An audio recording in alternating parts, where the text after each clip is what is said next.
Hello, everybody. Welcome to another episode of Just Two Dads with my co-host, Mr. Shawn Francis. I am Brian Altunian, and today's conversation is all about transition. We're in the month of May. Many kids are getting out of school and transitioning to the next phase. But when you are a caregiver for a child with special needs and you hit some major milestones, these transitions are a lot more significant, I think, than for others. So today we're going to have a discussion, Just Two Dads, talking about conservatorship and all those things related to transition. Stay tuned for another episode of Just Two Dads.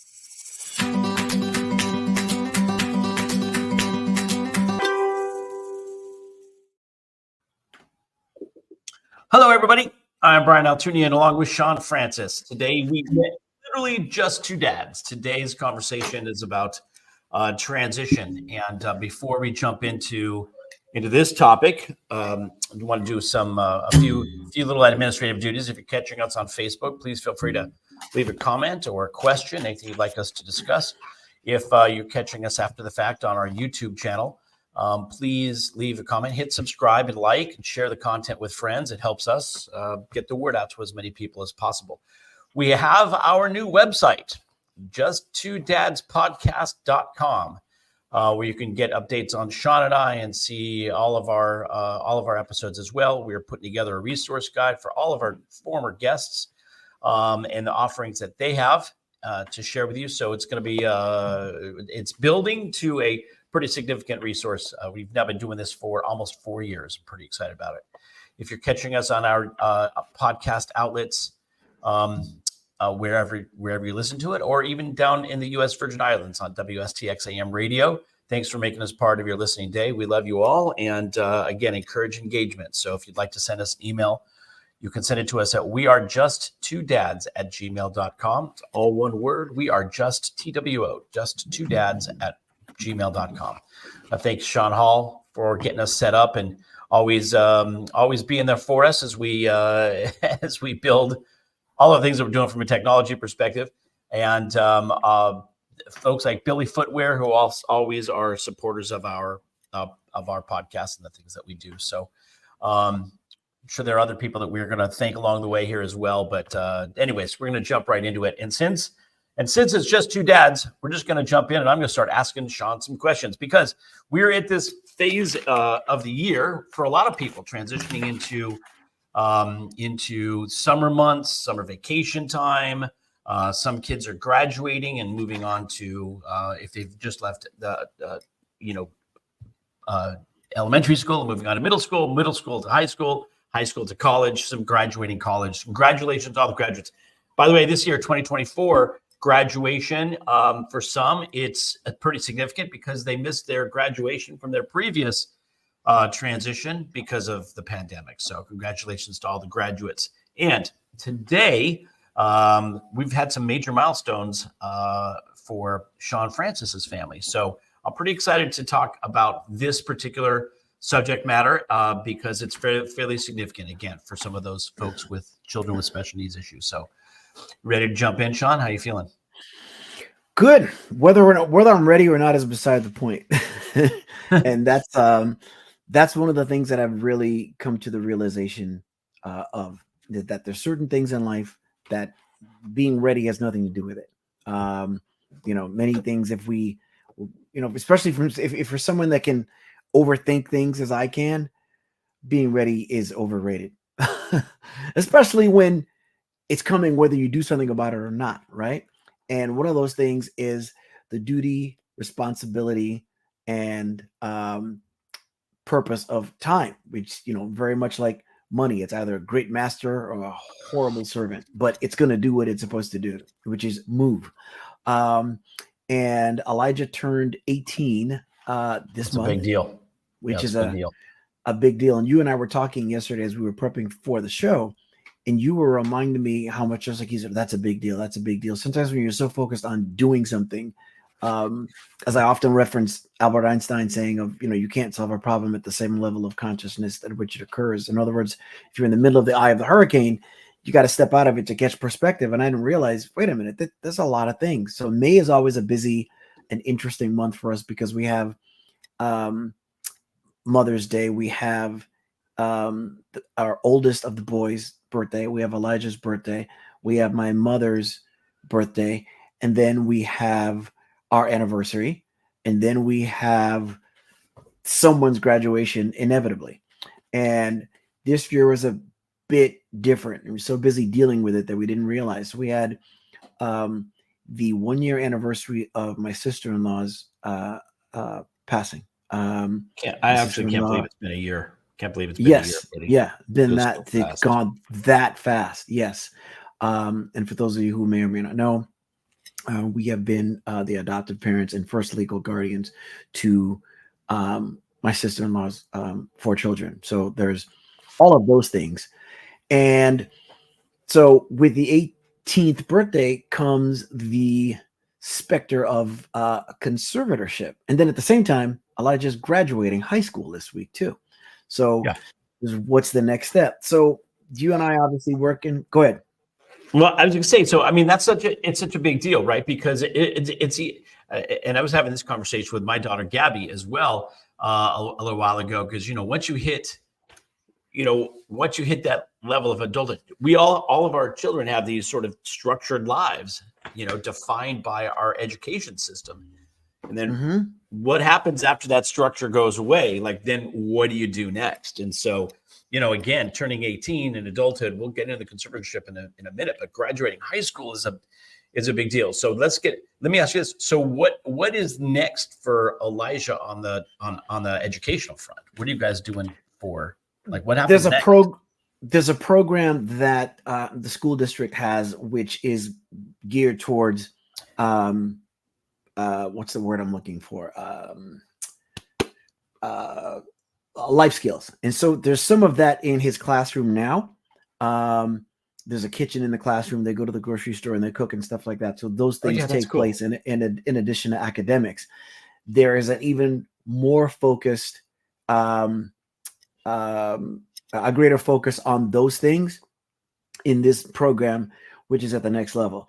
It also includes employment, opening bank accounts, finding out how those things work, life skills in life skills, in the community. And it's interesting because there's someone who is first and foremost a friend, secondly a client, and I always tell him he's so responsible for much of my advocacy because, I'm not going to mention his name because I don't have his permission to do so. Very, very shy guy, generally speaking. But if he sees someone being done wrong, he will get very loud to speak out against that. And he approached me and says, "You know what? If we started a parents group, would you kind of mind doing that with me? Or maybe like you speak, because I think that people will find you less threatening, quite honestly." I said, "Well, if you'll allow me to be the good cop to your bad cop, sure." And we became fast friends. We met with the local school district, and over the course of, I don't know, a year or maybe a little more, we got an autism program implemented at the middle school level because it didn't exist. There was only one at elementary level, and our kids were getting ready to transition to that phase. And I happened to see his son walking in the street like 2 days ago, and he had wireless headphones on. And I saw him, and I was just like, he was just walking on his own. And I freaked out a little, and I realized that my freak out was partially because that's not something we would have Elijah do at all, though we'd like him to be able to do that, just walk freely to familiar places. And I called him and I said, "Hey, I'm probably just freaking out because this is something your son does. It's probably new and I don't know about it, but I just saw him cross blank and blank. Just hit me back and let me know." And he reached out to me and says, "Oh yeah, that's a brand new thing. There's certain stores or businesses that he'll go to where they know him. That's a brand new thing for us." And it made me stop and think of my own self, both my wife and I, and just kind of where we're at. So you and I always talk about, the things that we worry about with our kids. Many times the worry is more with us than them. And I acknowledge that in that case. So that was very interesting and eye-opening. He graduated a year or two before Elijah. So that was very interesting just to see in and of itself, but we're getting ready for the graduation. I had one of the most amazing experiences. His teacher, I will give her name because she won't mind. Her name is Erin Barrett. And she's just fantastic. And what she does is she has I guess it's a reunion essentially. And what she does at the end of the school year is she does a get together, puts it on herself, snacks and everything, and slides and everything between the children who have graduated in the past and the children who are getting ready to graduate in the next week or so. And so she had it this past weekend. And, you know, one, it was interesting to see these adults come in, talk about their experiences. Some of them that have graduated more recently, I knew myself. But one of the most fascinating things was when I go to pick Elijah up from school, there's an aide in particular that is just the sweetest lady. And I know that he has a good relationship with her, but the student that she's assigned to is in a wheelchair. So she's with her like lockstep everywhere she goes. So when she gets up to open the door, it's the only time I kind of see her. But he seemed exceptionally close and affectionate with her and her with him at this event, which I had not noticed before. Her with who? Her with who? Her Elijah. With her with her? Yeah, her with Elijah. Because the student that she's assigned to isn't yet graduating, so she wasn't at this event. Got it. So that was a little surprising, but then she shared with Laura and I that Elijah is her helper, and when they go to the garden, because the class has a garden, he often, several things. One, he always pushes the wheelchair, this girl, to the garden. Interesting. And that was just really touching. We were blown away by it. Because your child and you see him in class, but I don't sit in the classroom. And then she even said that there's an embankment that they go down, and he tends to push her really fast going down that embankment. And she, first couple of times, was really worried. The girl just completely loves it, though. And he does. She sent us a picture of it from yesterday. And I was just like, so when you teach your children to do these things that, they go out into the world and contribute and be good citizens, no matter how much you expect that to take place, there's nothing like that confirmation or affirmation to see that, none whatsoever.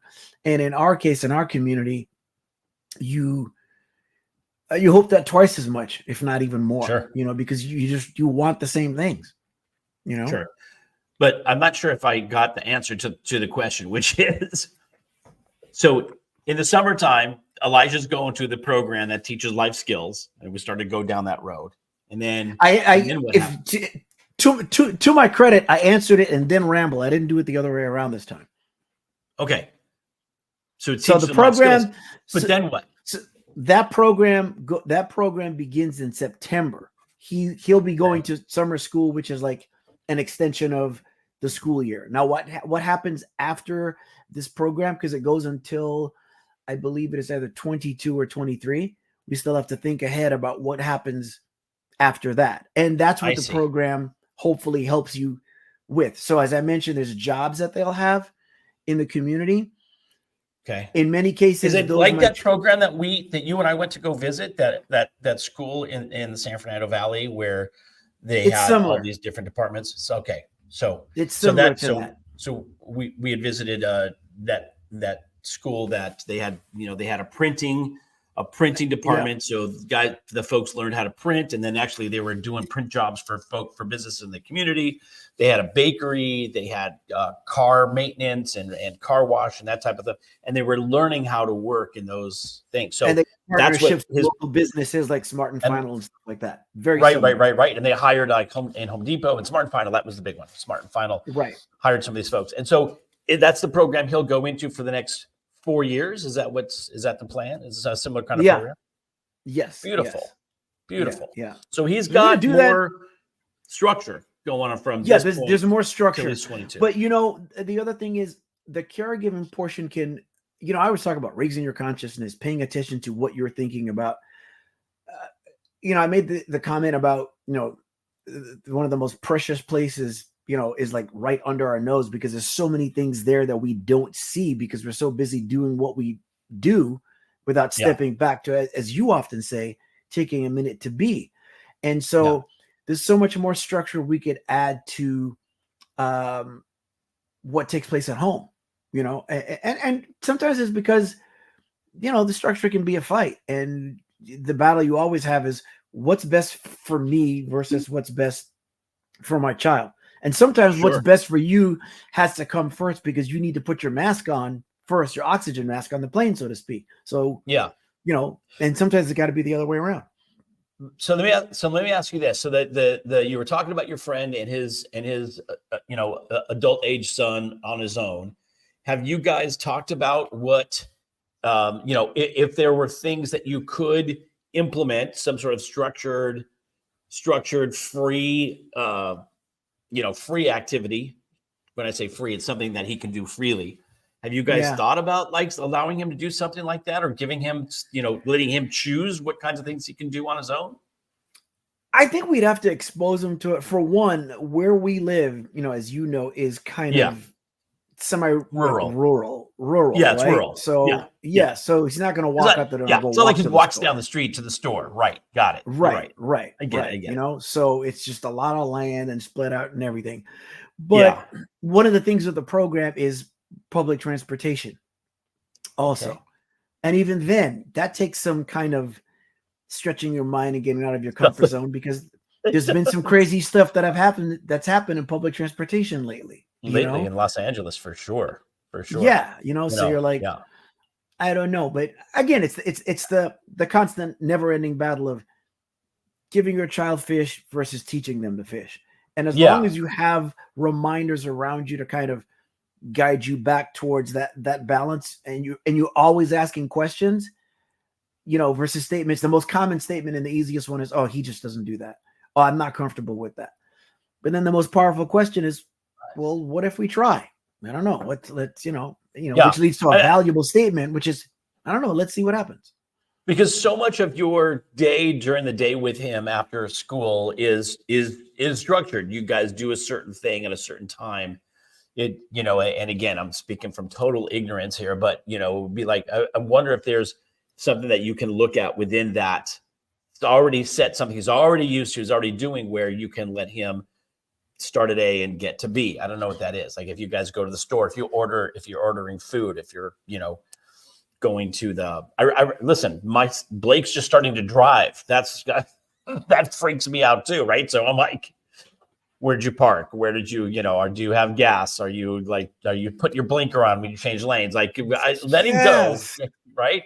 All that stuff. You're like, right. So you got to think about, like, is there, and by the way, I remember, and I'll just say this, in teaching him, right, some of it was just like, let's go into an open parking lot and just drive wildly. And then, okay, well, now let's bring it down to, can you park? Can you reverse? Can you do with that stuff?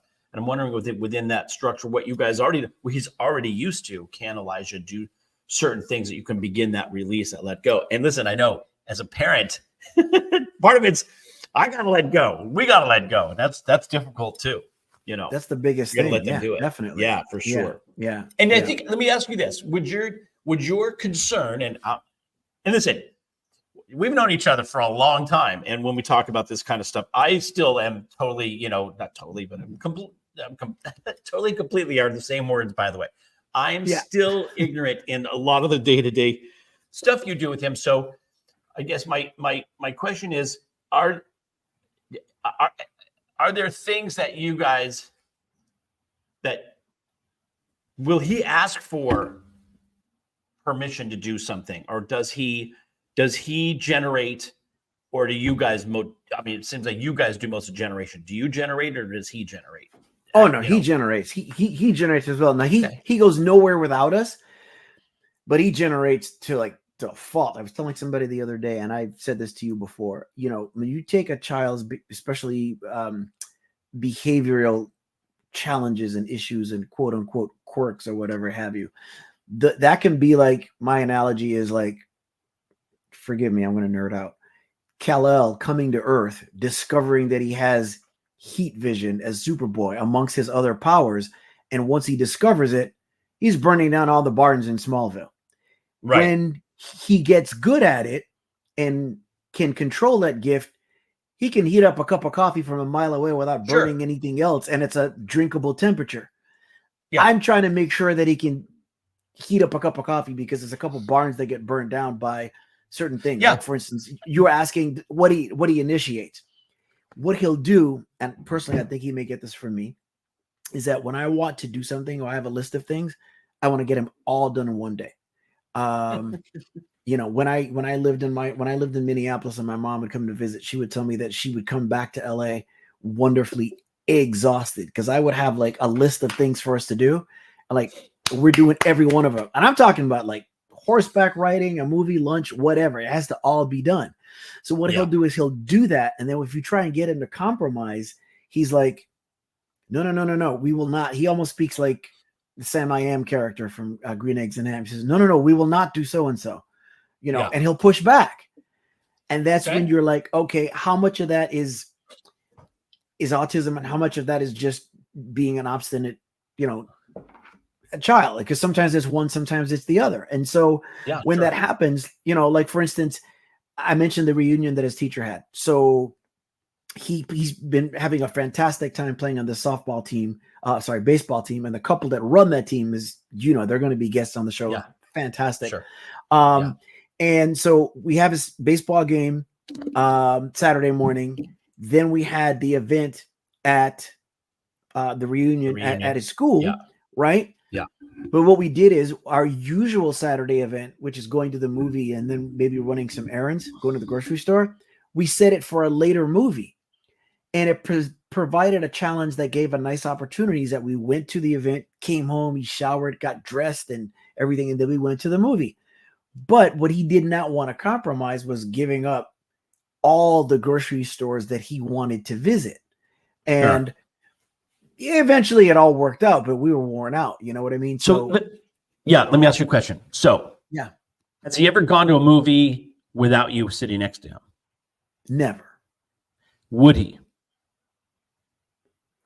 I don't know if he would be willing. We're definitely not ready for that, because the other thing is when you out and about in social settings, there's two things that take place. There's a lot less of caring what other people think per se, but there is protection of him, because things that he did at 10 or maybe a little younger that were cute. Yeah. I get it. Are now not at 18. Not at 18, being almost 6 feet tall with facial hair. Sure.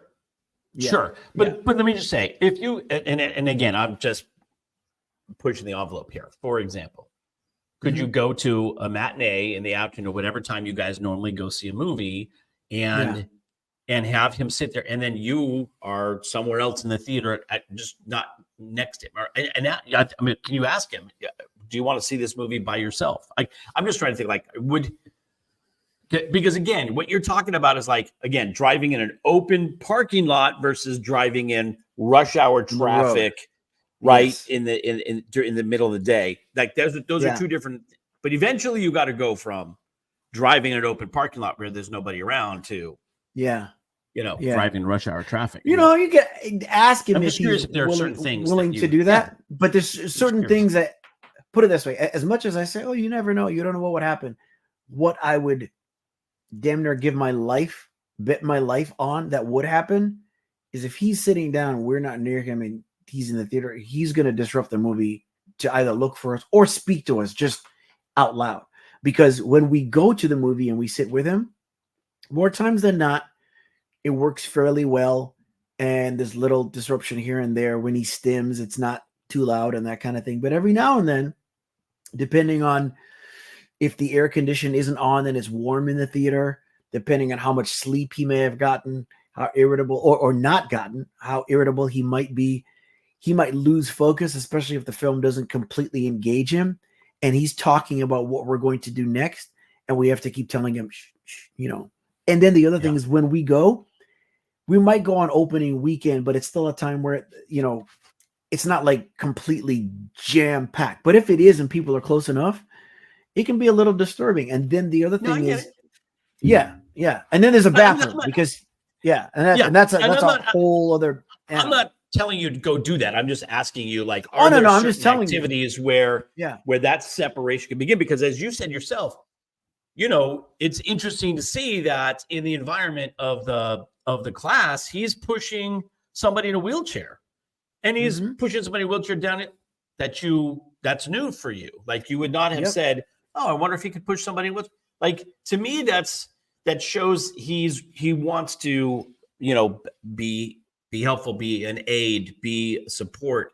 He acknowledges feels like there's an empathetic aspect to what he's doing. And I'm just Yes. so anyways, I'm just asking. And maybe this No, no, no, it program that makes he's sense. to, right? It makes sense, and it goes back to when I was using the whole Superman coffee cup heat vision reference. For instance, like I said, like the challenge is him wiping down the kitchen or cleaning the bathroom at 2 or 3 in the Yeah. morning or something like that. So you're like, Yeah. how do you take that again, get it to the coffee cup stage by having him do that at a quote unquote normal hour? So those are the type of things that we're working on. As And by opposed the to, I way, wish you, yeah, Shawn, let me just ask yeah.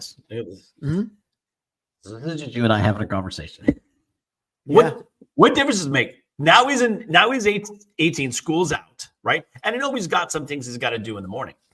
But who Yeah. cares if he cleans the kitchen at 2 a.m. now, right? I mean, For the next week, nobody. But summer school and during a school night, because on the weekend it's not that big a deal. But the thing is, he does that. We're talking about the Monday through Friday. That's when that takes place, and then it begins a domino effect that then makes the day a challenge, because depending on how late he finally got to bed, you know, that affects when he gets up, the quality of the day he has, how irritable he might be with the day, all those different things. And then you have instances where he goes to bed super late, jumps up and looks like he could scare a cup of coffee because he's just energetic and he's fine. So you don't know what you're going to get. But the chances are always in his favor if it's done at a quote unquote decent or normal time, whatever you want to define that as. Yeah, yeah. It's fascinating because, you know, again, the spectrum that is, you know, the autism disorder is so broad, right? It's so wide, and there's some that are, you know, some folks who are on the spectrum that are high functioning. You for the average person, you can't tell, right? I hate that freaking expression, but like, you know, yeah. And then there are those that are extremely, you know, dependent on somebody else to get there. And we've got friends and the folks that we've been dealing with, Tamara Mark and her beau Mark and her two young adult boys who are not, you know, they're nonverbal, and they're in their now, I think, close to late 20s, that need 24-hour curve. Yeah. Right. 24. You know what it comes down to? It comes comes down to trying to, and it can take a decade or more to try and figure this out. The sooner you can do it, the better. But identifying what type of intelligence your child has. And when I say that, I mean, like, for instance, very often we will say that a person is smart or not bright or whatever have you. I don't believe that anybody is not necessarily bright. Everybody has different types of intelligence in different areas. So the thing is to try and figure out with your child where they fall on the spectrum, especially in the case of autism. What type of intelligence do they have? In other words, where is the strength and where are the weaknesses? And how can you challenge those strengths into things that serve that serve them? And it can be tough depending on where on the spectrum they fall, how much of your help they need, how dependent they are, what type of union you have in terms of a marriage, whether or not you have one at all, whether or not it's just you. All those things factor in.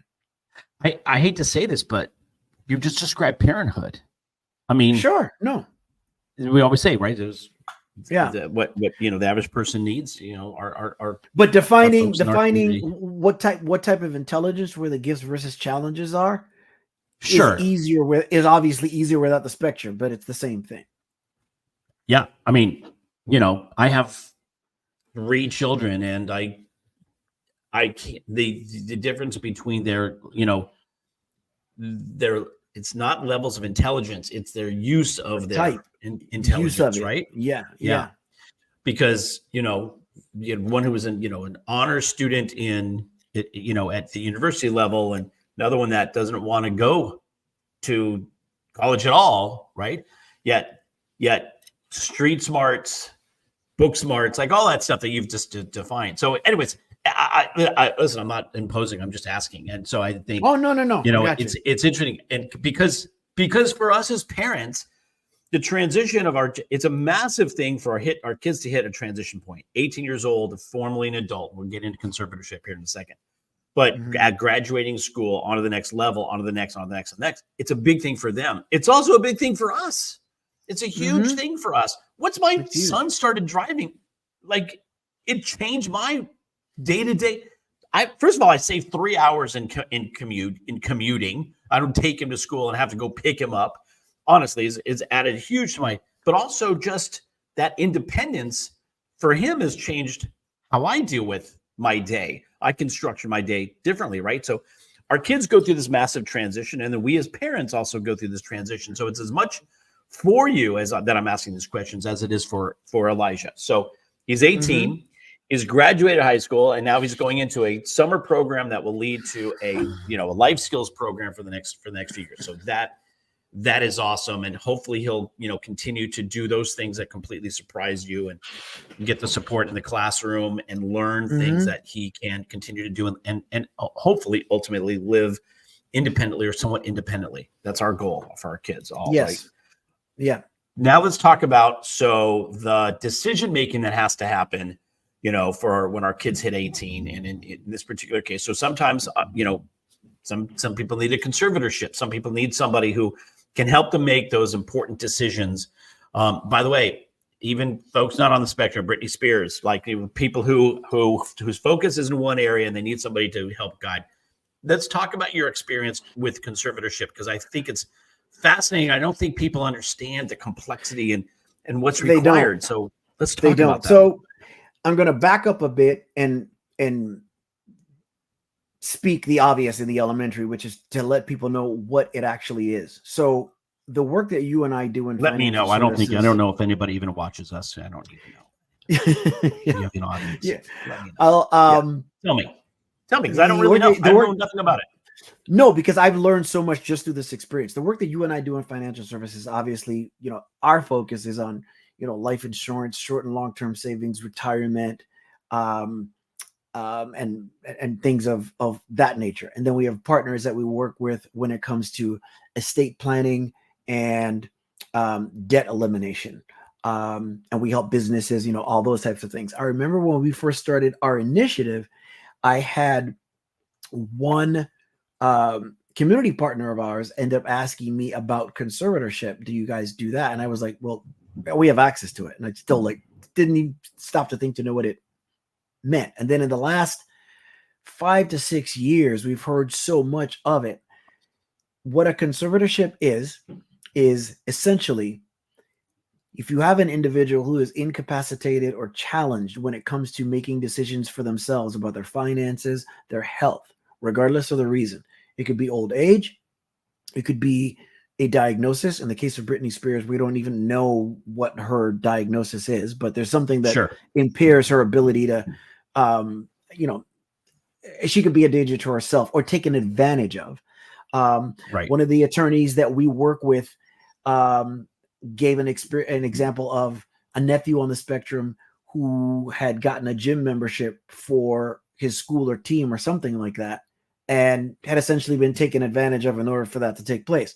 She had to step in and kind of clear that up. Yeah.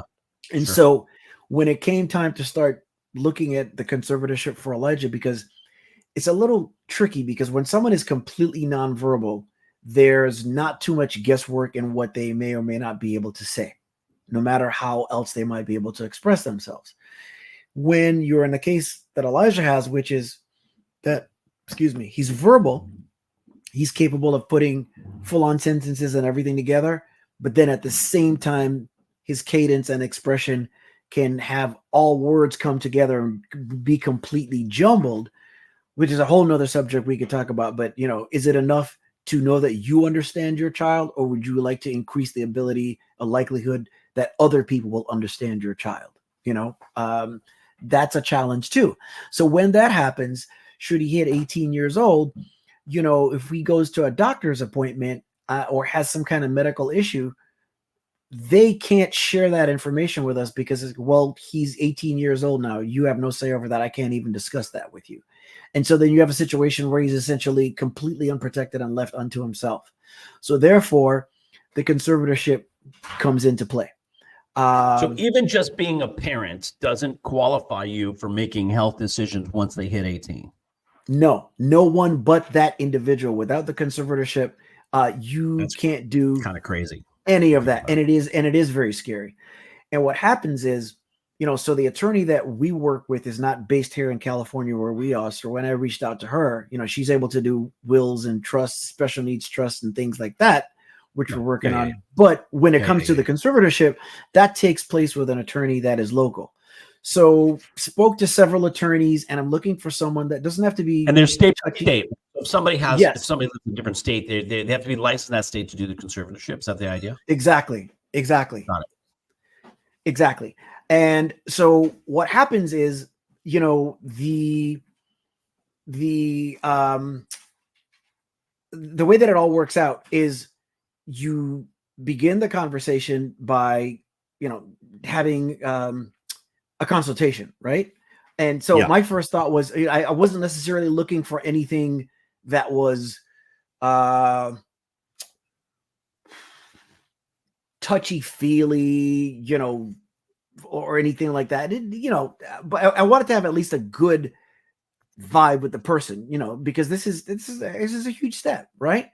And so we're making several contacts, and with all the resources that you and I have access to, didn't find anyone that was quite a fit. Found a couple of people that kind of just wasn't quite the right fit, and some of them actually completely turned me off too. And then we thought, you know what? Let's call the regional center. We always say that the regional center provides a ton of information that you don't know about, and if you don't, if you don't ask, you won't know, and if they don't tell you, you don't even know to ask. I gave the example of how Elijah wore pull-ups for a longer, at an older age than most children would, and we were buying them for at least 1 to 2 years before we discovered that not only will the regional center pay for them, but they would deliver them to your home. Wow. And that's huge, that's right? Big time. Yeah. So we call them to find out what information can you give on conservatorship, and more importantly, do you have an attorney or a firm that you might be able to refer or that you work with? And the person that I spoke with said, I can send you some information. And what they sent was a bunch of do's and don'ts. No information. There's nobody that we that's can what most people are going to experience. That's the kind of thing that most people will experience. Got it. Okay. And what happens is the regional center is hesitant to refer anyone for which, and you then have a bad experience for which they could be liable for. So they're so busy protecting themselves. So what we did is Laura, then my wife, called back like maybe a week later just to follow up. And the person that was the officer of the day at the regional center, and let me, for those that know, the regional center are, entities that are in your state that provide services. In California, especially Southern California, there are an exceptional amount of free services available. The officer of the day is the person that just happens to be answering the phone when they're either on a break, or the person that usually answers it is out. The person that happens to be the officer of the day says, yeah, we have an attorney that we use, and I'll give his name. He's going to be on the show at some point. His name is Bruce Knaufer. So Knaufer. And his organization is called the Conservatorship Center. So we get his number, speak with him, and he's very anti-system, pro-family, middle finger to the system, will tell you in very colorful language. That way, you ever have, like, if you took your uncle to the playground with you because there's a bully, and your uncle were to come out in the playground, grab a bully and says, you ever effing touch my kid again? Blah. He's that type of guy. And so he says to me, we charge a flat fee. They probably have tons of pages and they make it very difficult. And it's very straightforward. So we had a conversation with him for the conservatorship. For the consultation. And then the next thing we know, we get an email from him then telling us that he has an event that's taking place like we'll be at Denny's on this Saturday from blank to blank, and it's like a 3-hour window. And he says, your consultation, or it'll take us about 20 minutes or less to fill out your paperwork. And we're like, wait a minute, what? And then I told Laura, just based on our experience when we've done our own events and things like that, I said, you know what? It sounds like something where he's probably dealing with several families all at one time. So we go to the Denny's, he's there. And what happens is he does these events where he's got people that are bilingual, that are serving Spanish-speaking families. He'll sit down. He says, go ahead and have a seat, order whatever you want. Breakfast is on them. He takes care of all of that and then sits down and takes as much time as it takes, as is necessary, to answer all your questions and walk through the paperwork. And one of the level of kinship that I felt with him is like, for instance, if I'm serving a family and you're talking about life insurance, it's done electronically. I let them know, this is what this means. This is what you're signing here. This is what you're agreeing to. He did all of that. It wasn't very, you hate when someone goes sign here, here, here, and here, sign here, initial there, date there, and then we're good to go. Yeah, they don't tell you what it is. Right. They don't tell you why. None of that. So he's telling us what each thing is, walking us through the process. That took place. And then there's a flat fee that's paid there that is highly competitive, and even some waivers that take place that waive other fees that would usually apply. And then what are fees generally for this kind of thing? What are the fees? What are fees for a conservatorship generally? You're usually looking $800. Is it 15,000? What is it? Based on the conversations that we've had, you're looking at several thousand minimum. And in his case, it, based on the information that, that he did, it's less than that significantly. The next thing that takes place is, and the other thing he does is he lets you know, here's what's going to happen. Here's what they may tell you have to do. Here's what you do, in fact, have to do. Here's what you can ignore. So he shines a light on all the stuff that may be, left in the dark for you. So he'll then say the court is, go ahead. I just want to interrupt you for a second. Because again, you're going through the whole process of what we do, which is cool. We can do that when we have Bruce on the phone. I'm more curious about your and Laura's experience of that's what I'm gonna get to. No, I know how to say, but not the experience of the process of but what is it? What are the considerations? Like, what are you guys having to answer? Like, that's to answer for yourself. That's what I'm gonna touch on, because none of that came up until this next step. So he says to us, you're also going to have an attorney that's assigned to Elijah. And then you also are going to have a probate investigator. And that's when the reality comes in terms of your concerns and what you're dealing with, because I've already explained why you would be doing a conservatorship, and you know that. So when the investigator comes, they need to meet the individual in question, and then they're asking questions of that individual, and they're asking you what they can and can't do. And as much as you know why you're doing it, it's looking you right in the face. So there, and then the actual court date, when they're, saying, well, individual needs this because they're not able to do so-and-so. They're not able to do this. They may be able to do this. They may be able to do that.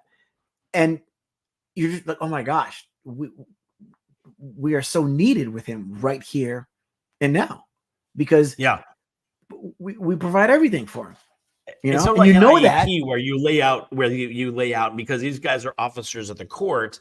They're basically laying out for the court the reason why you guys have to have a conservatorship and the reason why he needs this conservatorship. And then and then the other thing that happens that you take for granted is, why you're doing it. But there's people out there that are taking rights away from people. And that's the other thing too. When you look at the rights that you're taking away, when the investigator comes out, you get to design the conservatorship just as you would an estate plan. So the question then comes about, do you want to take away the right to get married? And you're like, ooh, do I? I want him to have that right, but do I want him to meet someone that could take advantage of him and marry him and try and get some money out of him? Or I don't, all these different things. So you have all these scenarios, at least for me, because I'm visual that way and the screen never goes off in my head, is all these things that you want to protect them from, because they're asking you about the very protections that you want to put in place. So as they go down the list, and there's each one, in addition to whatever you may have thought of, you're faced with the thing that you're trying to protect that loved one from. What? That's a good example. So the right to get married, like what other kinds of rights are covered in that you have? There's the medical information that we talked about in terms of knowing that everything goes through you. As you know, we work with the Special Needs Network. I attended an event Monday based on how autism and care is given to people of color. And if one of the people at the event asked me a question, said, I have a question for you about conservatorships, just because we were talking generally speaking. And she asked me something that I think I might know the answer to, but wasn't sure of it, which is, she says, she may be a guest on the show as well, has an entity that provides those with disabilities with jobs, especially in entertainment and animation. And she says, I have one employee who has a conservatorship, and if they have an issue where they might have to let that person go, or they need to communicate with the person, do they communicate with the employee, or do they communicate with the parent? I'm like, I've never thought about that before. If you're separating from that person because you're going to let them go, are you addressing them, or are you addressing the parent, the person who is the conservator? So is that covered? So is that covered in the when the auditor comes out to evaluate? Is that one of those rights that you're talking about? It didn't come up in our conversation. Okay. And which is one of the reasons why I thought come up in your what things did come up in your conversation? Primarily getting married. So there's marriage, there's health, there's any opening of any kind of bank accounts or any financing or anything like that. Signing for anything at all. Signing any contract. Right? Any agreement, any kind of contract or agreement. Yes. Okay. Yeah. And then the one thing I reminded myself, which is, you know what? Our goal is to one day get to the point where it's like, you know what? Oh my gosh, this thing isn't even needed, and it can be removed. That was the next thing I was just going to ask you. So it can end. Yes. You can it can end. It. But here's the other thing. While it is in force, the investigator has to come to your home every 2 years to make sure that nothing's changed. I'm sure. Yeah, sure. Yeah. So do you have to go to court to have it removed, or is it something that you guys can agree to just dissolve it? Does the court have to approve the dissolution? I would imagine that they probably have to, but I don't know for certain. But then for us, go ahead. What happens if you pass away? What does the conservatorship go to next? You have to have in place who that would go to next, and some of that can tie into special needs trust as well. Yes. Yeah. Got it. Yeah. Got it. So like somebody else could take over having the right to oversee this. Take the role that you have. Yes. At that point. Yeah.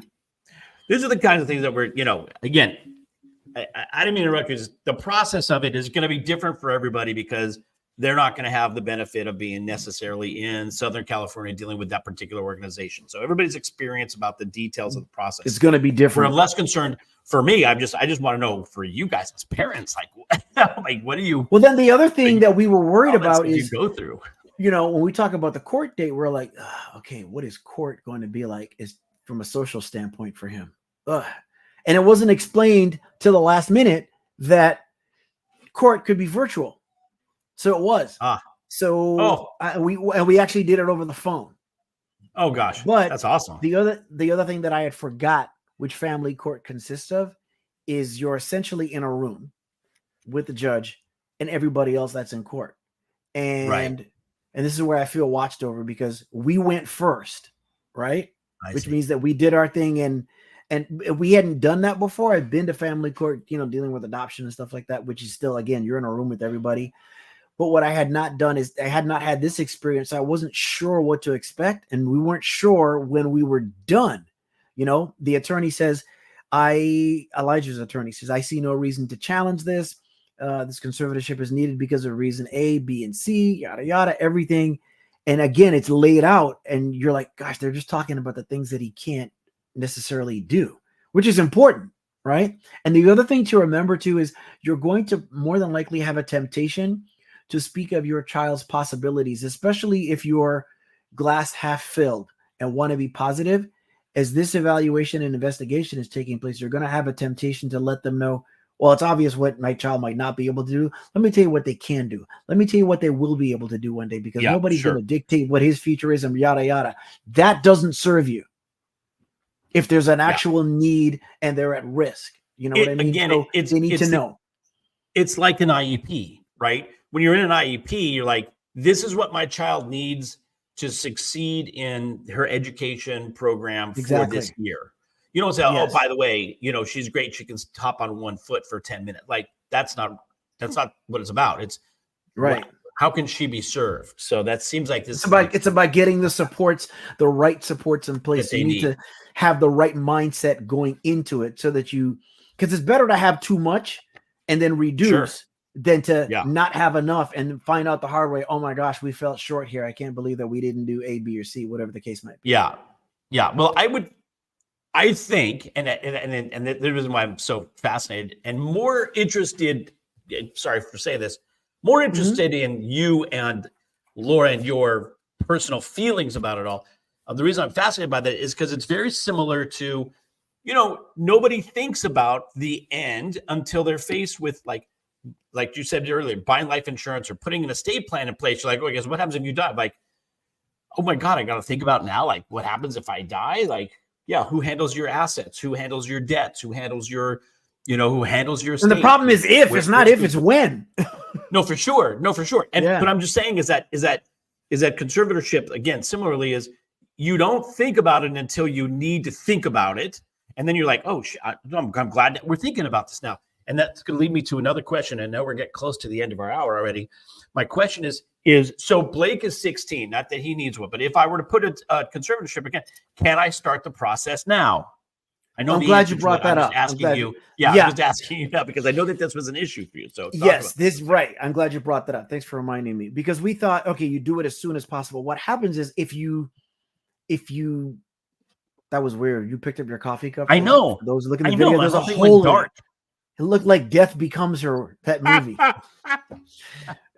Anyway, we thought better soon than later. What happens is if you attempt to do it too far out, they suggest that you do it no more than 6 months, begin the process no more than 6 months before the 18th birthday.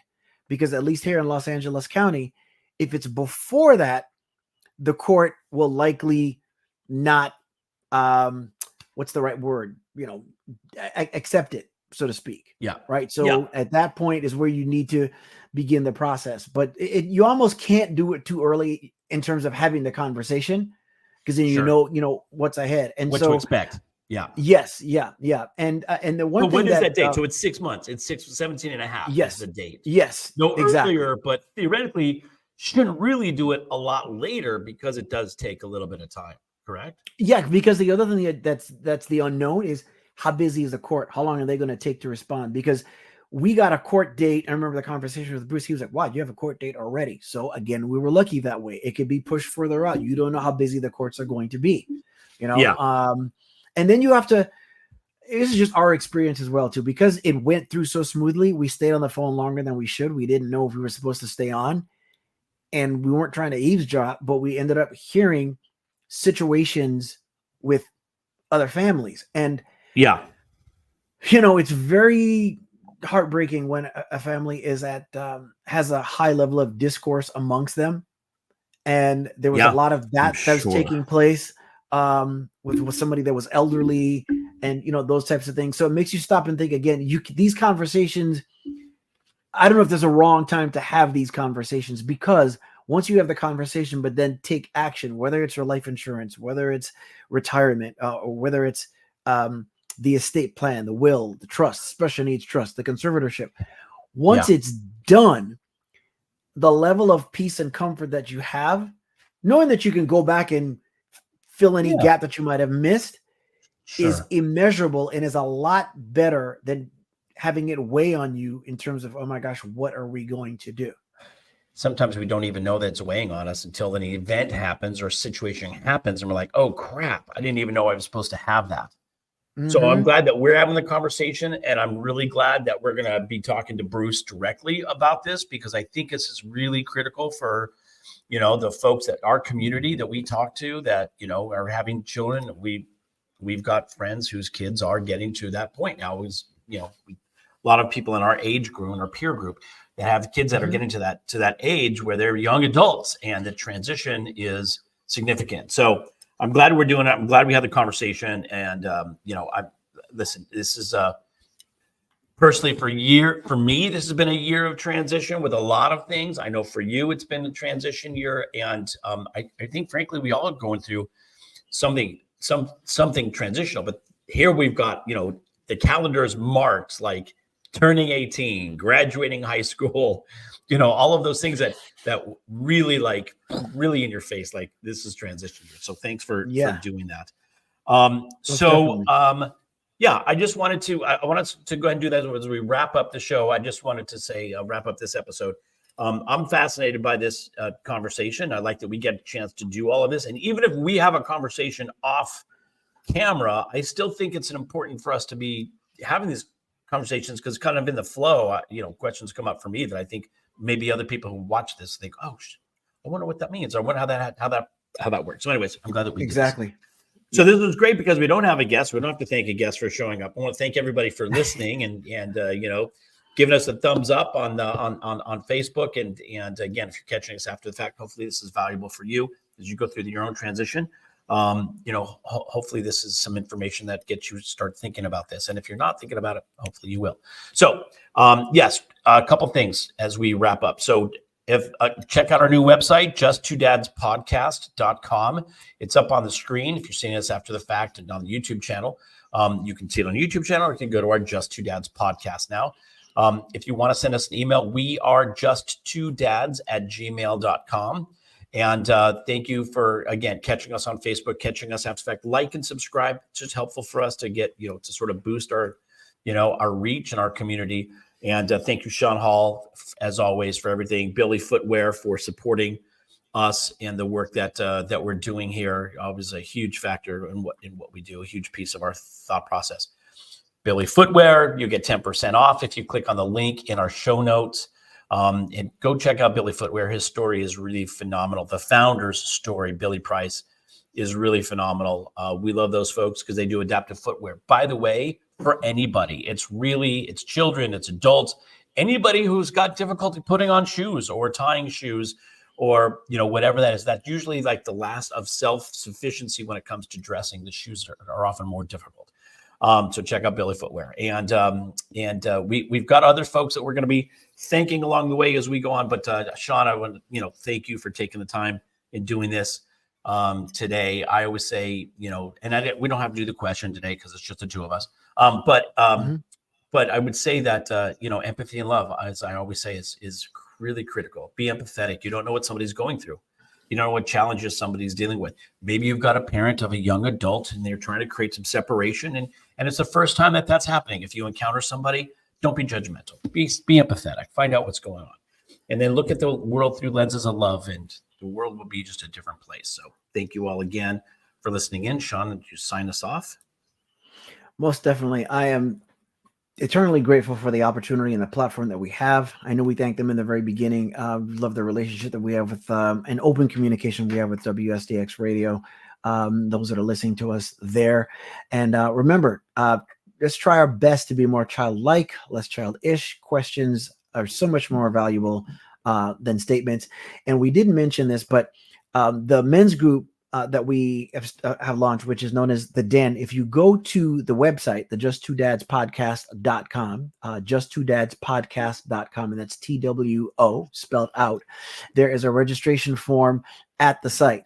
We're going to begin our newsletter as well. And so we encourage you to register at the site as well, so we can keep in touch with you and share the great things that we have coming down the pipe, because there are a lot of things on the way. We appreciate and love each and every one of you. Thanks to Shawn Hall out in Hawaii, who does great production and support for us.